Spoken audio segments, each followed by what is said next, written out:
Most people think that beating the car dealer means negotiating the lowest price, but that's not where the big money game is.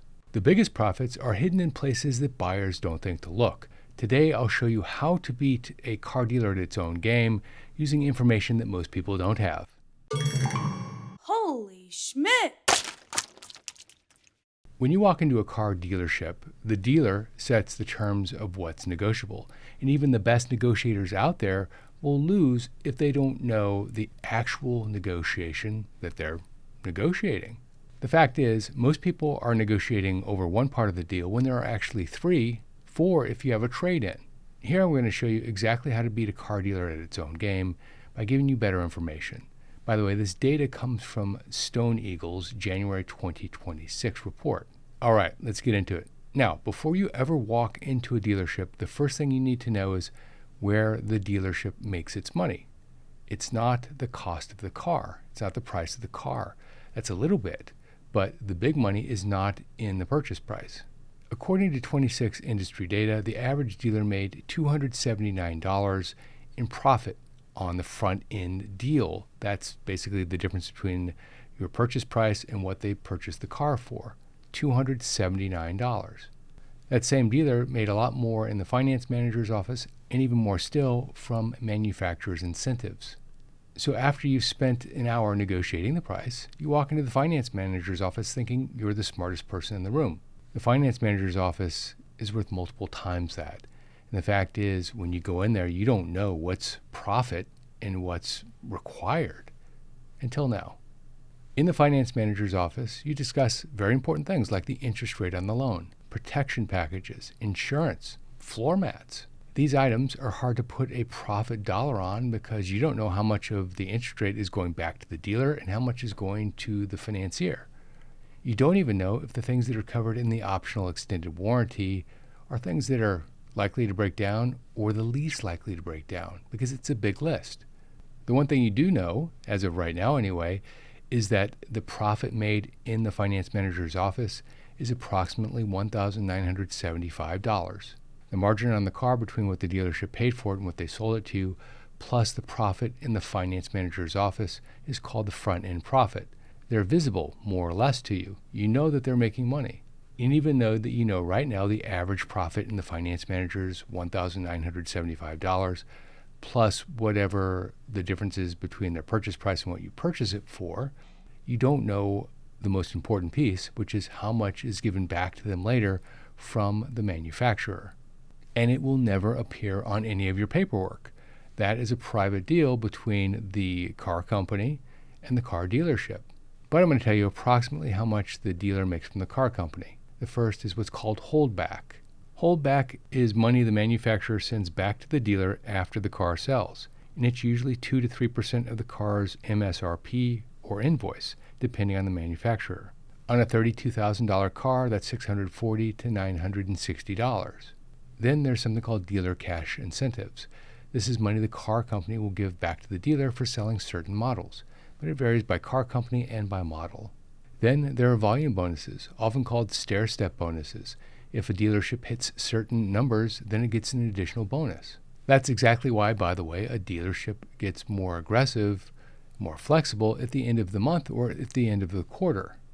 Something to keep in mind. Then there's something called regional rebate money, which is extra funds sent to a particular region, a difficult region, to help them sell more cars.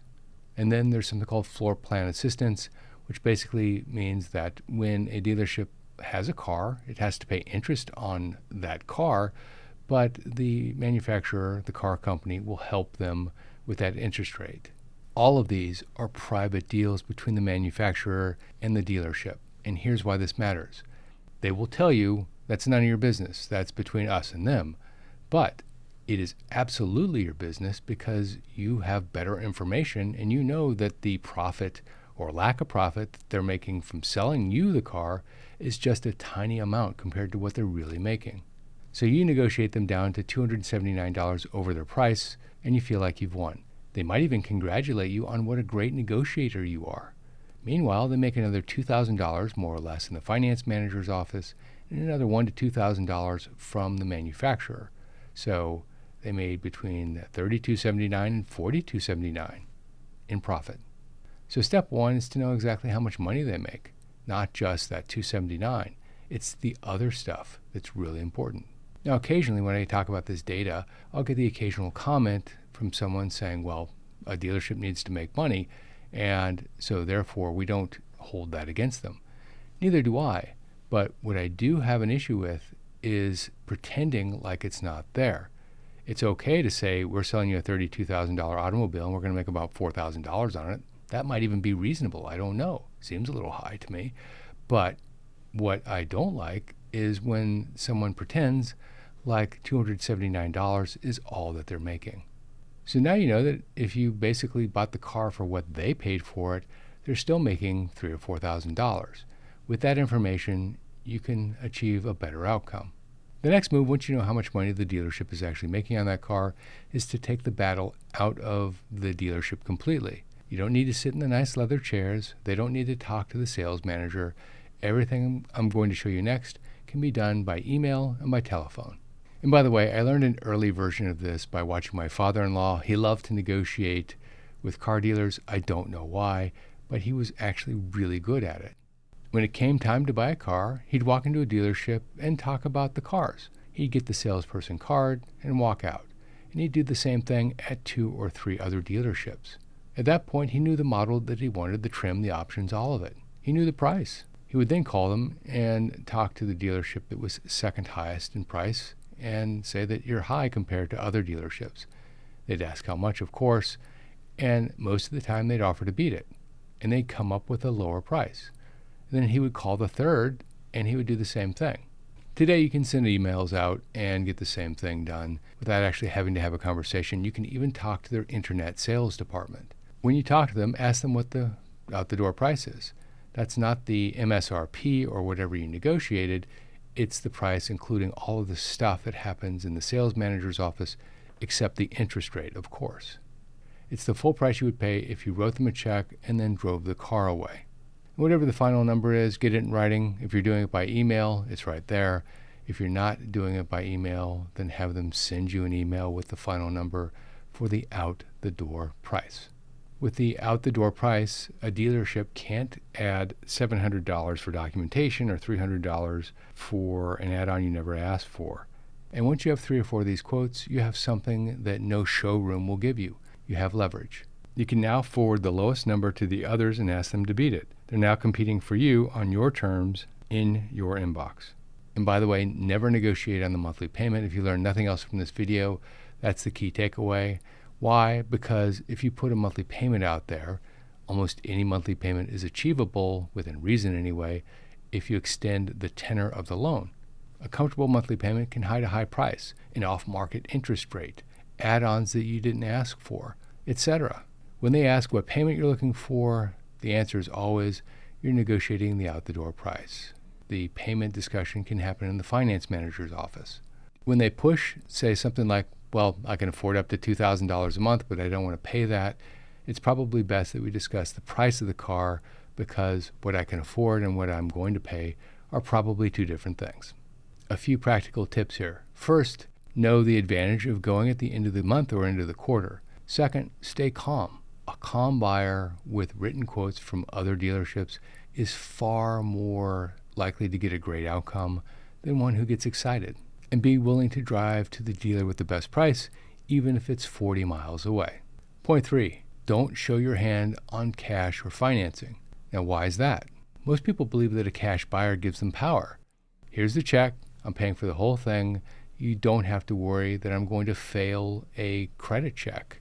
But in most car dealerships, the exact opposite is true. It's not like buying a house. If you're a cash buyer of a house, sellers love that. A cash buyer at a car dealership, the dealer doesn't like that too much.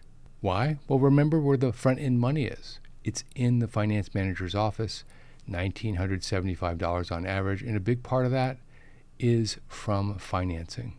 A big piece of that is something called a loan reserve, which is the markup that is paid to the dealer on top of what the bank charges. So if the bank charges you 5%, but the dealer can get you to accept 6%, 1% is the loan reserve. So a customer who's going to finance through the dealership is a very profitable customer. And the exact opposite is true. A customer who announces that they're going to pay cash for the car, so give me your best price, has just told the dealership that the profitability has just gone way down.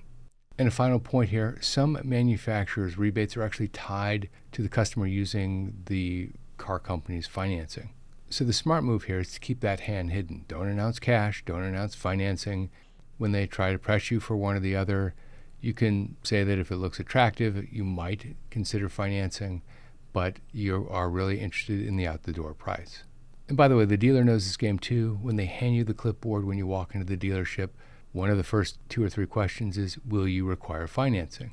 Partway through, they might even offer to check your credit. This is less about whether you're going to qualify or not, and more about determining whether you're going to use their financing or not. When that happens, it's wise to say, well, let me make sure that this is the right car for me, or that this is the right deal for me first. Now, a few strategic points.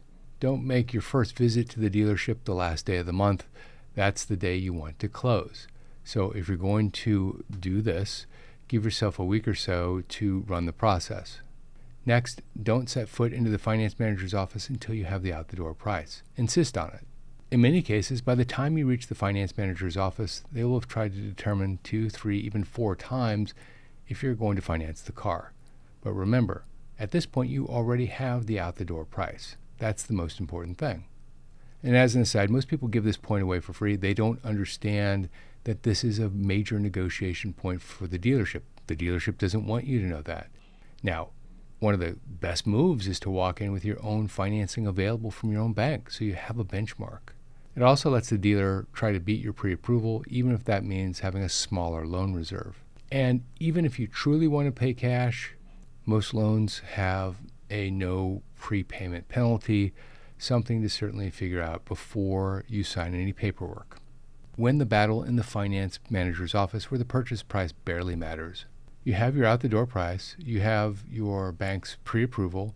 Most people walk in to the finance manager's office with this information and they relax, but that is the worst possible thing to do. Understand this. The finance manager is usually the car dealership's most profitable salesperson. They're not a clerk. Here's what they'll try to sell you and roughly the profit they make on each. First, we talked about it, it's the loan reserve. For a $32,000 car, that's between $600 and $800 normally. Next is the extended warranty, sometimes called a vehicle service contract. The profit on that agreement is between $700 and $1,000. Third is gap insurance, which is $200 to $400. What's gap insurance? Well, if you owe a certain amount on the car and that exceeds the salvage value of the car, if you get in an accident, there's a gap and you pay for the gap. The insurance prevents you from paying for the gap. Fourth, the add-ons, paint protection, fabric protection, wheel and tire protection, etc. These are small numbers for the dealership, but a lot of them will add up.